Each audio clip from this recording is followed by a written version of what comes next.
Pai Senhor, meu irmão, de volta aqui para gravar mais uma mensagem para você. Que Deus possa, através de mim, se particularizar com você por meio da sua palavra e da pessoa bendita do Espírito Santo. O Luís XIV da França, ele gostava de ser chamado de Luís o Grande. E quando ele morreu, construíram uma vela gigante e colocaram na cabeceira da sua urna. No momento em que foi feito o ato fúnebre dele, um cardeal, Jean-Baptiste Missilon, foi fazer o ato fúnebre dele. Ele se dirigiu até aquela vela gigante, assoprou nela e apagou. Virou para a multidão que estava naquele velório ali e disse: grande só existe um, que é Deus. Deus é grande. Maior é Deus. Tem um determinado cantor que cantava um hino que maior é Deus. Deus é maior que os teus problemas, maior que as tuas adversidades. E além de ser maior, Deus sabe de todas as coisas. Deus sabe onde você mora, Ele sabe o número do seu CPF, Ele sabe tudo sobre a sua vida. Eu e você talvez sabemos muito pouco de Deus, mas Deus sabe muito sobre mim e sobre você. E eu estou com um texto bíblico aqui aberto já no livro de Salmo 139. Vamos ler a partir do verso 1. Tem algo muito interessante neste salmo aqui. E na medida que o Espírito Santo de Deus for me conduzindo nesse momento, eu vou deixar uma meditação para você sobre a pessoa do nosso Deus, a grandeza deste Deus. Isaías diz que não há esquadrinhação do seu entendimento, não tem como esquadrinhar. O apóstolo Paulo disse que a loucura de Deus é mais sábia que qualquer homem deste planeta. Você já imaginou o Deus que eu e que você servimos? Às vezes as pessoas saem pelas ruas com medo de acontecer algo. Se você é um homem de Deus, se você é uma mulher de Deus, se você crê na Bíblia Sagrada, se você crê nas promessas de Deus, você pode sair sem medo. Deus vai se encarregar de cuidar de você através dos seus seres angelicais, os seus anjos, né, que nos guardam, que nos protegem, né?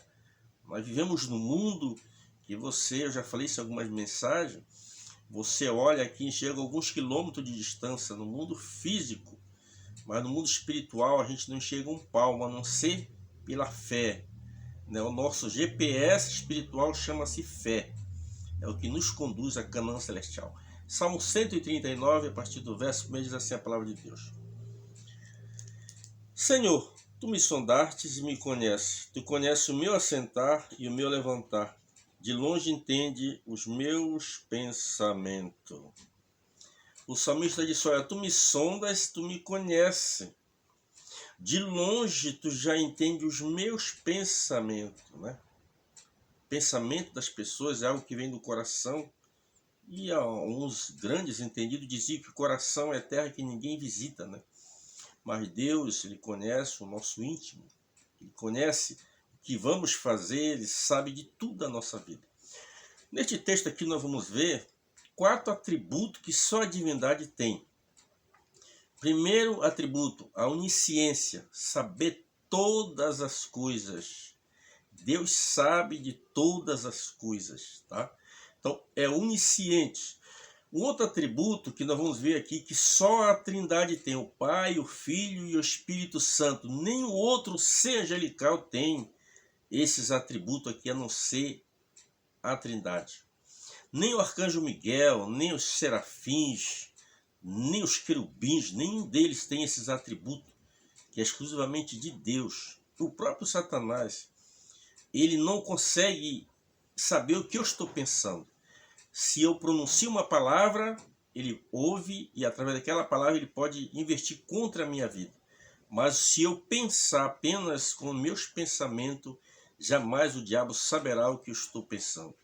Por isso que Paulo diz que nós temos que orar no Espírito. Orar no Espírito é em pensamento, sem pronunciar palavras, porque fica só entre você e Deus. Então, o primeiro atributo aqui é a onisciência, sabe de todas as coisas. O segundo atributo que nós vemos aqui de Deus, muito importante, é onipresente, esteve presente em todas as épocas, estará presente em todas as épocas. Está presente. Vamos ver aqui no decorrer deste texto, né, que mesmo em lugares que você nem imagina, Deus está presente ali de alguma forma. certo?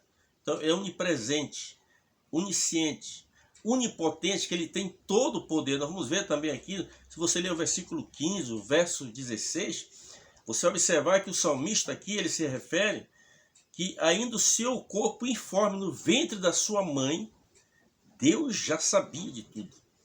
Então Deus estava presente mesmo nessa formação, dentro do ventre da mãe. Você observa aqui as profundezas, os lugares mais obscuros que você possa imaginar. Deus, ele está presente, né? Um outro atributo que nós vemos aqui também na divindade, a santidade, porque Deus é um ser santo. Então nós vemos aqui a onisciência, a onipresença, presente em todo lugar, a onipotência, que tem todo o poder, e um outro atributo de santidade, porque Deus é santo, né? Então Deus é um ser perfeito, completo. Verso 3 diz assim: cercas o meu andar, o meu deitar, conhece todos os meus caminhos, sem que haja uma palavra na minha língua, eis que o Senhor tudo conhece. Se você for caminhando numa via aí, você, na linguagem do norte, lá deu uma topada e machucar o seu pé, e se você, em vez de dar um glória a Deus, se você é um crente, quando acontece uma situação dessa, você diz, ô Jesus, misericórdia, né, o crente. Já a pessoa que não tem Deus, ele larga ali um palavrão daqueles bem terrível, né? Deus já sabe o que você vai pronunciar. Daqui a 10 minutos, daqui a 20 minutos, daqui a um dia, Deus já sabe de tudo. Então é muito importante você saber com quem você está lidando. Deus, na sua onisciência, ele sabe de todas as coisas. Vamos na sequência aqui. O verso de número 6 diz assim: tal ciência é para mim maravilhosíssima, tão alta que eu não posso atingir. A Bíblia fala que a ciência, ela se multiplicaria. Então, Deus e ciência trabalha junto com Deus. A ciência é algo criado por Deus. Poderia dar muitos exemplos aqui de algo da ciência. Você vai estudar em casa e vai ver a importância da ciência. Esse vírus aí, por exemplo, só vou dar um exemplo aí, né? Os cientistas descobriram um remédio para que através desse medicamento criasse o que? A vacina, certo? Isso é o que? Ciência. E a Bíblia diz que a ciência se multiplicaria. E a gente vê aí, né, na área da medicina, transplante de órgão, tantas outras coisas, né? Coisas divinas. Verso 7 diz: para onde me irei do teu espírito? Ou para onde fugirei da tua face? Para onde eu irei? Você não tem como fugir de Deus. Uma vez o profeta Jonas tentou fazer isso. Deus disse: levanta-te, vai à grande cidade de Nínive e prega a mensagem que eu te digo. Mas a Bíblia diz que ele desceu, né? Desceu ali e comprou a sua passagem para ir para Tarsis, para outro lugar. Desceu até Jope, comprou a passagem, entrou no navio e se escondeu no porão daquele navio. Tentou fugir de Deus. Talvez você, meu amigo, talvez você, meu irmão, Deus te chamou com uma tarefa específica e você hoje vem fugindo dos propósitos de Deus. Muito cuidado com essas fugas, porque os peixes estão por aí. Você pode ser tragado por um deles. Os peixes são as circunstâncias que muitas vezes vão cruzar o seu caminho. Então, aqui diz: para onde me ausentarei do teu espírito? Para onde eu fugirei da tua face? O salmista aqui ele faz esta pergunta a Deus. Na sequência, o verso 8 diz assim, ó: se eu subir ao céu, o céu está ao trono de Deus. Nós lemos na Bíblia 3 céus. Tem segmentos aí que diz que existe 7 céus. Ao longo desses anos de leitura da Bíblia, mais de 30 vezes que eu já li a Bíblia, apenas eu descobri 3 céus, né? 3 céus: o céu das nuvens, o céu infinito, o azul, e o terceiro céu, que é o trono de Deus, a morada de Deus. E o salmista diz: se eu subir aos céus, tu está. Então você já sabe que não tem como escapar se subir, né? Vamos ver aqui na sequência. Tu estás, se fizer no Seol. Aqui o Seol, uma tradução diz abismo, né?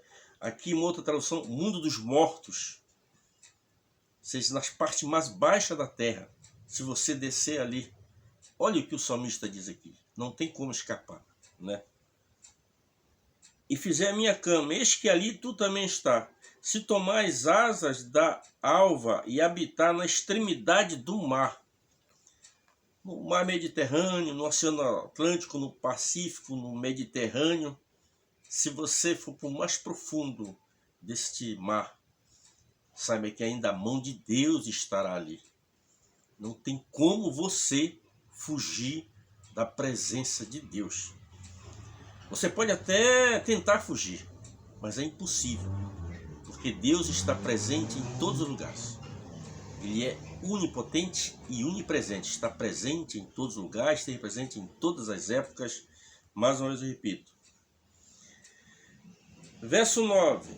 Se tomar as asas da alva e habitar na extremidade do mar, até ali a tua mão me guiará e a tua destra me susterá. Na extremidade do mar, a tua destra, ou seja, a tua mão direita, me susterá. Para onde me ausentarei do teu espírito? Para onde fugirei da tua face? Nós olhamos aqui a importância de você não fugir dos propósitos divinos.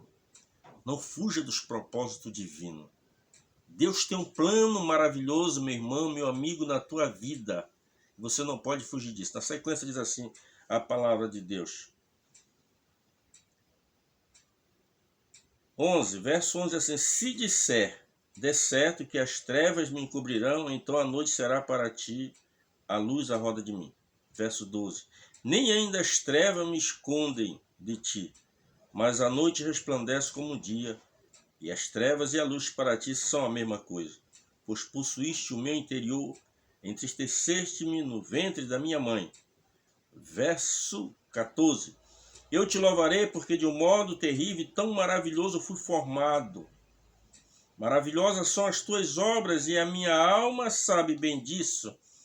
Os meus ossos, há mais de 200 ossos no corpo humano, meus ossos ainda informes. Viu? O salmista diz aqui, ó, de modo tão terrível, terrível porque é uma expressão que ele não tinha como avaliar essa grandeza desse Deus. É esse Deus, meu amigo, que eu quero que você conheça. Talvez você já ouviu falar nesse Deus, mas você precisa conhecer esse Deus. E não apenas conhecer, mas confiar nele de todo o teu coração.